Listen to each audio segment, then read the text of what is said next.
রাজনীতিতে হার জিত থাকেই, কিন্তু যখন সেই লড়াইয়ে নারীদের সম্মানহানি করা হয় তখন তা আর রাজনীতি থাকে না, তা হয়ে যায় একটি বর্বরতা। গতকাল লালমনিরহাটে একজন সম্মানিতা নারীর হিজাব টেনে খোলার যে ধৃষ্টতা দেখানো হয়েছে, বাকি কোনো সভ্য সমাজের চিত্র হতে পারে? দেশের ৬টি স্থানে নারীদের ওপর হামলার ঘটনা ঘটেছে। অভিযোগের তীর বিএনপি ও তাদের অঙ্গ সংগঠনগুলোর দিকে। অন্যদিকে জামাতে ইসলামের আমির ডক্টর শফিকুর রহমান কুষ্টিয়ায় দাঁড়িয়ে এক ঐতিহাসিক ঘোষণা দিয়েছেন। তিনি বলেছেন, আমাদের এত তালা কেনার টাকা নেই যে আমরা নারীদের ঘরে বন্দি করে রাখব। আজকের পর্বে আমরা দেখব কেন ভোটের মাঠে নারীরা টার্গেট হচ্ছেন, কেন ছাত্র শিবির বলছে ২০০২ সালের ছুনি হত্যাকাণ্ড বা শামসুন নাহার হলের নির্যাতনের ইতিহাস ফিরে আসছে, এবং জামাতে আমিরের এই তালা তত্ত্ব এটি কি বিরোধীদের অপপ্রচারের জবাব নাকি নারীর ক্ষমতায়নের নতুন রোডম্যাপ? চলুন ঘটনার গভীরে যাই এবং ডেটা দিয়ে সত্যটা খুঁজি। বাংলাদেশ ইসলামী ছাত্র শিবিরের কেন্দ্রীয় সভাপতি নুরুল ইসলাম এবং সেক্রেটারি জেনারেল সিকবাতুল্লাহ আজ একটি যৌথ বিবৃতিতে একটি ভয়াবহ তথ্য তুলে ধরেছেন। গত কয়েকদিনেই লালমনিরহাট, চুয়াডাঙ্গা, লক্ষ্মীপুর, যশোর, শরীয়তপুর এবং টাঙ্গাইল এই ৬ জেলায় নারীদের ওপর হামলা করা হয়েছে। লালমনিরহাটে যুবদল নেতার বিরুদ্ধে নারীর হিজাব খোলার অভিযোগ উঠেছে। টাঙ্গাইলে কুরআন বিতরণ ও তালিমে হামলা করা হয়েছে। শিবিরের বিবৃতিতে বলা হয়েছে, নারীদের ওপরে হামলা কোনো বিচ্ছিন্ন ঘটনা নয়। অতীতেও ঢাকা বিশ্ববিদ্যালয়ের শামসুন নাহার হল ও বকেয়া হলে নারীদেরকে নির্যাতন করেছিল বিএনপি। বিশ্লেষকরা প্রশ্ন তুলেছেন, ৫ আগস্টের পর দেশ যখন সংস্কারের পথে, তখন কেন নারীদের টার্গেট করা হচ্ছে? উত্তরটা সম্ভবত রাজনৈতিক দেউলিয়াত্ব। ভোটের মাঠে এখন প্রতিপক্ষকে যুক্তিতে হারানো যাচ্ছে না, তাই তাদের নারী কর্মীদের ওপর হামলা করে ভীতি সৃষ্টি করা হচ্ছে। এটিকে বলা হয় ট্যাকটিক্স অফ ফিয়ার বা ভয়ের রাজনীতি। কিন্তু ইতিহাস বলে, নারীদের ওপর হামলা করে কোনো স্বৈরাচার টিকতে পারেনি, কোনো দল টিকতে পারবে না। বিএনপি এবং তাদের সমর্থকরা দীর্ঘদিন ধরেই প্রোপাগান্ডা চালিয়ে আসছে যে জামাত ক্ষমতায় এলে নারীদের ঘরে বন্দি করে রাখবে। কিন্তু গতকাল কুষ্টিয়ার আবরার ফাহাদ স্টেডিয়ামে ডক্টর শফিকুর রহমান সেই প্রোপাগান্ডার বেলুন ফুটো করে দিয়েছেন। তিনি অত্যন্ত রসবোধ মিশিয়ে বলেছেন, আমাদের এত তালা কেনার টাকা নেই যে আমরা নারীদের ঘরে বন্দি করে রাখব। তিনি শুধু জবাবই দেননি, নারীদের জন্য ৩টি সলিড প্রতিশ্রুতি দিয়ে দিয়েছেন। প্রথমটি হল নিরাপদ কর্মস্থল। নারীরা যাতে সম্মানের সাথে কাজ করতে পারে সেটির ব্যবস্থা তারা করতে চেয়েছে।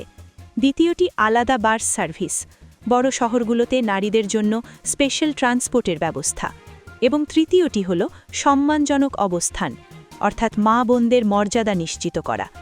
জামাত আমির বোঝাতে চেয়েছেন, যারা নারীদের ওপর হামলা করে তারা আসলে নারীদের অগ্রগতির শত্রু, আর যারা নারীদের জন্য আলাদা বাস সার্ভিস চায় তারা নারীদের নিরাপত্তা চায়। এই কাউন্টার ন্যারেটিভ বা পাল্টা যুক্তিটি নারীদের মনে গভীর প্রভাব ফেলেছে। তা দেখছে একদল হিজাব টানছে, আরেক দল নিরাপত্তা দিচ্ছে। ডক্টর শফিকুর রহমান কুষ্টিয়ার অর্থনীতির একটি কালো দিক উন্মোচন করেছেন। কুষ্টিয়া হল চালের মোকাম। এখান থেকে প্রতিটি ট্রাক বের হতে ৫,০০০ টাকা বেসরকারি খাজনা দিতে হয়। আমির সাহেব সরাসরি বলছেন, জায়গায় জায়গায় বিএনপিরা নেমে পড়েছেন চাঁদাবাজি করতে। আল্লাহ আমাদের যে জীব দিয়েছেন তা আপনাদের সাথে ভাগাভাগি করতে রাজি আছি, তবুও চাঁদাবাজি ছাড়ুন। অন্যদিকে তিনি কথা বলেছেন মরা পদ্মা ও গড়াই নদী নিয়ে। তিনি বলেছেন, নদী খননের টাকা মুখ দিয়ে ঢুকে পেট দিয়ে চলে যায়, বালি আর ওঠে না। এটি হলো দুর্নীতির মেটাফর। তিনি শহীদ মতিউর রহমান নিজামীর উদাহরণ টেনে বলেছেন, তিনি শিল্পমন্ত্রী হওয়ার পর বন্ধ চিনিকল চালু করেছিলেন। অর্থাৎ জামাতে আমির ভোটারদের সামনে 2টি মডেল তুলে ধরেছেন। একটি হলো বিএনপির চাঁদাবাজি, ট্রাক আটকিয়ে টাকা নেওয়া এবং নারীদের ওপর হামলা করা, আর দ্বিতীয়টি হলো জামাতের মডেল, অর্থাৎ বন্ধ কারখানা চালু করা, নদী খনন এবং নারীদের নিরাপত্তা দেওয়া। জনগণকে এখন বেছে নিতে হবে তারা কোন মডেলে দেশ চালাতে চায়। আজকের এই হামলা এবং পাল্টা হামলা বক্তব্যের পর ভোটের সমীকরণ কোন দিকে যাচ্ছে? একজন রাজনৈতিক বিশ্লেষক খুব ইন্টারেস্টিং একটি ভবিষ্যৎবাণী করেছেন। তিনি বলেছেন, এই নির্বাচনে জামাত জিতলেও ভালো, না জিতলেও ভালো। কিন্তু কেন? বিএনপি যদি ক্ষমতায় আসে তবে কি আগামী 5 বছরে তারা চাঁদাবাজি ও দুর্নীতিতে এমন রেকর্ড করতে পারে যে পরের নির্বাচনে জামাত 70% ভোট পাবে?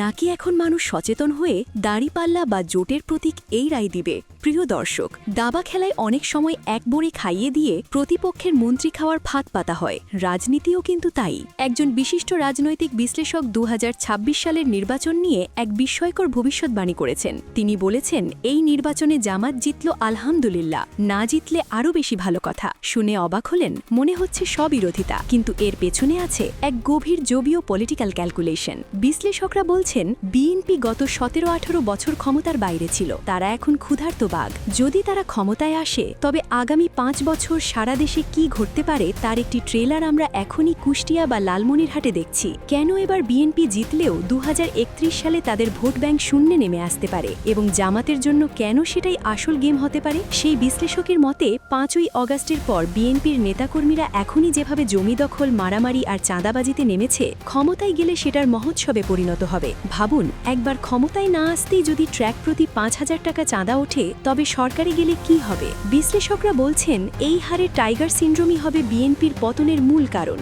আগামী ৫ বছর যদি তারা দুর্নীতি আর লুটপাটে মেতে ওঠে, তবে সাধারণ মানুষ অতিষ্ঠ হয়ে যাবে। ফলাফল, পরের নির্বাচনে বিএনপির ভোট ব্যাংক কমে ২০ থেকে ২৫ পয়েন্টে নেমে আসবে, আর তখন মানুষ বাধ্য হয়ে এবং ভালোবেসে জামাত জোটকে ৭ থেকে ৭০% ভোট দেবে। অর্থাৎ জামাতের জন্য এই নির্বাচনটি হল হিট সাইড ইনটেলস মূল লস। অর্থাৎ জামাত এখন জিতলে দেশ গড়বে, আর হারলে বিএনপি তাদের অপকর্ম দিয়ে জামাতের পথকে আরও পরিষ্কার করে দেবে। জামাতের আমির কুষ্টিয়ায় দাঁড়িয়ে এক অসাধারণ তুলনা টেনেছেন। জামাতের আমিরের বক্তব্য থেকে এটা স্পষ্ট যে জামাত নারীদের অধিকার নিয়ে পুরোপুরি সচেতন। ডক্টর শফিকুর রহমান মানুষকে স্বপ্ন দেখিয়েছেন, মরুভূমি হয়ে যাওয়া পদ্মা ও গড়াই নদী খনন করা হবে, কিন্তু সেই খননের টাকা মানুষের পেটের ভেতর যাবে না, নদীর বুকেই কাজে লাগবে। এই প্রোডাকশন ইকোনমির স্বপ্নই জামাতকে তরুণ প্রজন্মের কাছে জনপ্রিয় করেছে। তারা দেখছে একদল ট্র্যাকের চাঁদা তুলছে আর একদল ফ্যাক্টরি খোলার প্ল্যান করছে। চলুন আবারও ফিরে আসি পর্ব ১-এর সেই প্রসঙ্গে।